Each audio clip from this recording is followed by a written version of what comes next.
Yes, bannayuganda bannaffe mwenna tubalamusizza. Amanya n'eddoboozi bamuta Dr. Robert Lubega era nga ayinza akulembera ba senior officers mu ggwanga Uganda. Ba senior officers oba basawo bali mu kukuguka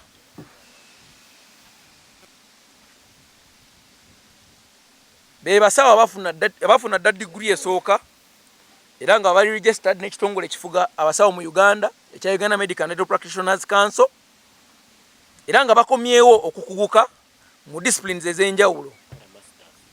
Okay, era nga bali mukola kye tuyita masters.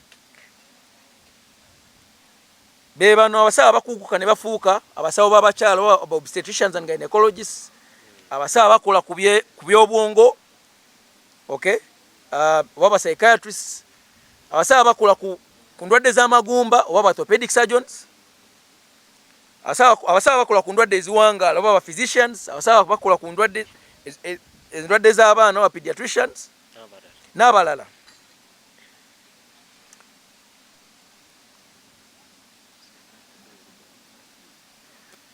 Era abannayuganda mwenna twagala mukimanye nti ekitongole ekifuga ebyobulamu mu nsi yonna ekya World Health Organization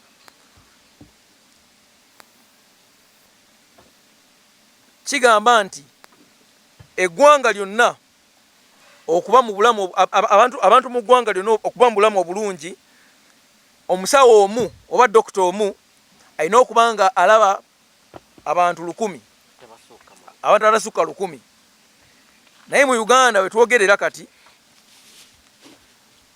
omusawo omu alaba abantu 2.5. Kitegeeza nti eggwanga lino likyetaaga abasawo oba medical doctors.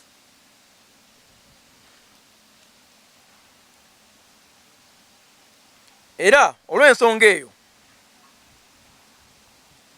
abasawo abatono be tulina balina okuba nga bali motivated oba nga bali mu mbeera ng'embeera yaabwe ey'obulamu ebeeyagaza okubasobozesa okukola ku bannayuganda obulungi.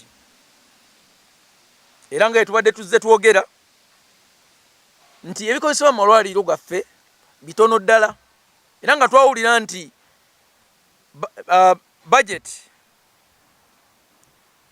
eya Ministry of Health erina okugula bino ebintu ebikozesebwa mu malwaliro gyebuvuddeko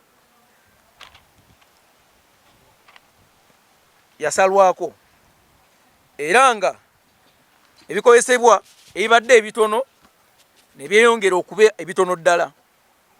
Era nga ebiseera ebisinga twesanga nti tulina okukwata mu nsawo n'oggyamu olukumiro olwewandiriddemu akacapati n'olugulamu wuzi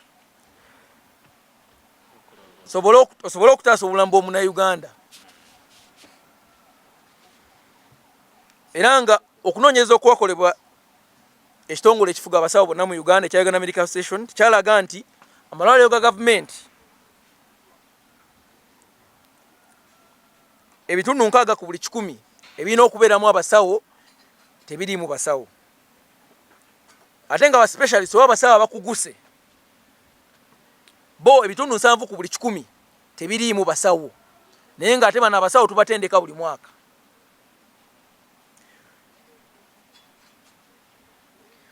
So ebituli bino ffe ba senior house officers abali mu kutendekebwa yefe ababiziba, era nga yefe abakola ku balwadde ebiseera ebisinga ebitundu 7 ku buli 100.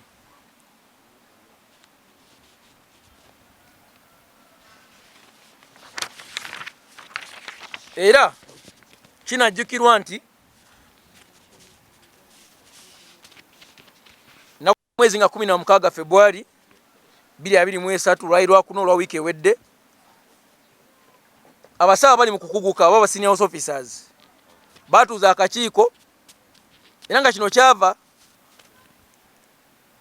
ku nsonga ez'enjawulo. Basalawo okuteeka wansi ebikola paka ng'ensonga zaabwe zikolebbwako. Mu nsonga ezo, ensonga esooka yali nti abasawo bali mu kukuguka bano abakolesa 24 ennaku 7 buli wiiki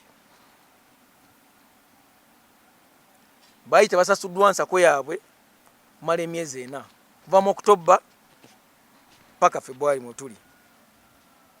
Era nga bannaffe abali mu first year oba abali mwaka ogusooka bo munnaye akasente baali tebannakakombako yadde kuva eba reporting amasomero ag'enjawulo.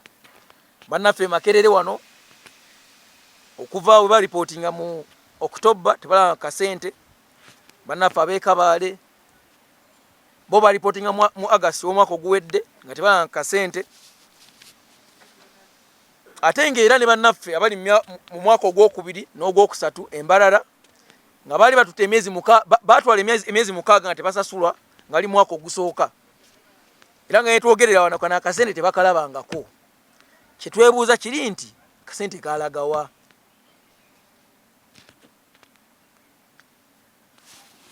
So ekiriwo kati twafunye amawulire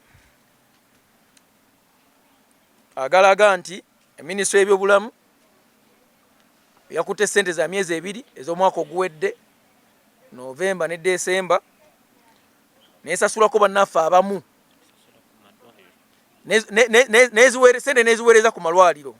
Sente yaziweereza ku malwaliro agamu nesasulako bannaffe abamu emyezi egyo 2, naye nga bwe twogerera wano tewali yafunye ssente ezo mu akawunti ye. Naye nga twebaza ministry ey'ebyobulamu nti yavuddeyo nekola gesiki eyo, naye akasente ako tukyakalinze. Era nga tusuubira nti kajja ba mu akawunti zaffe mu akawunti zaabo be basasudde bwe nga bakasindise.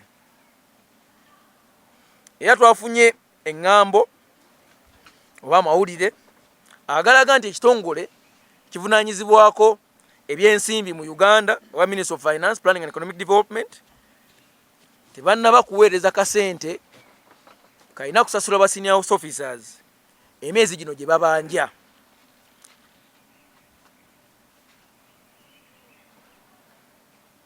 Era twagala otwala kano akakisa okwebaza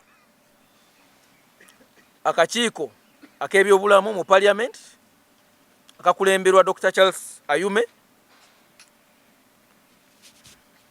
olw'okutuyita mu kakiiko ako ku Lwokusatu lwa wiiki eno ne tutuula naye twali tumaliriza baatukakasanga bwe bagenda okuyita ebitongole byonna ebivunaanyizibwako ensonga zaffe ewali Ministry y'ebyobulamu, Ministry ya Finance, Ministry ya Education n'ekitongole kikulemberera ffenna mu Uganda ekya Uganda Medical Association ewamu naffe ba senior house officers oba abasawo bali mu kukuguka tutuule wamu ku mmeeza ensonga zino tuzigonjoole.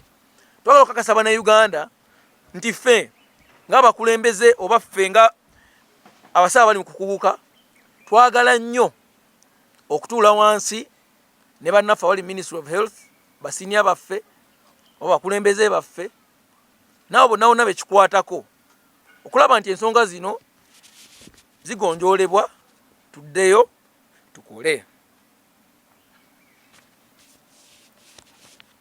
So n'olw'ensonga eyo leero era wabaddewo olutuula olw'abasawo bali mu kukuuka mu Uganda yonna olubadde ku Zoom and physical, lubadde olukiiko lubadde hybrid. Ebitundu 92 ku buli 100 Paul tujja gisharinga abo be bantu 336 be badde bakalonda we tujjidde wano bonna nga bagamba nti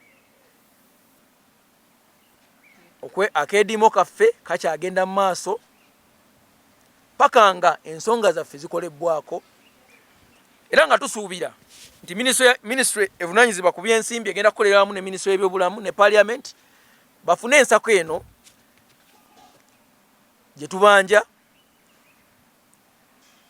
tusasule tube nga tusobola okuddayo ku mirimu kuba naffe tuli bantu, tulina abaana, tulina okulya tusobole okujjanjaba abantu obulungi. Mwebale nnyo, mwebalire ddala.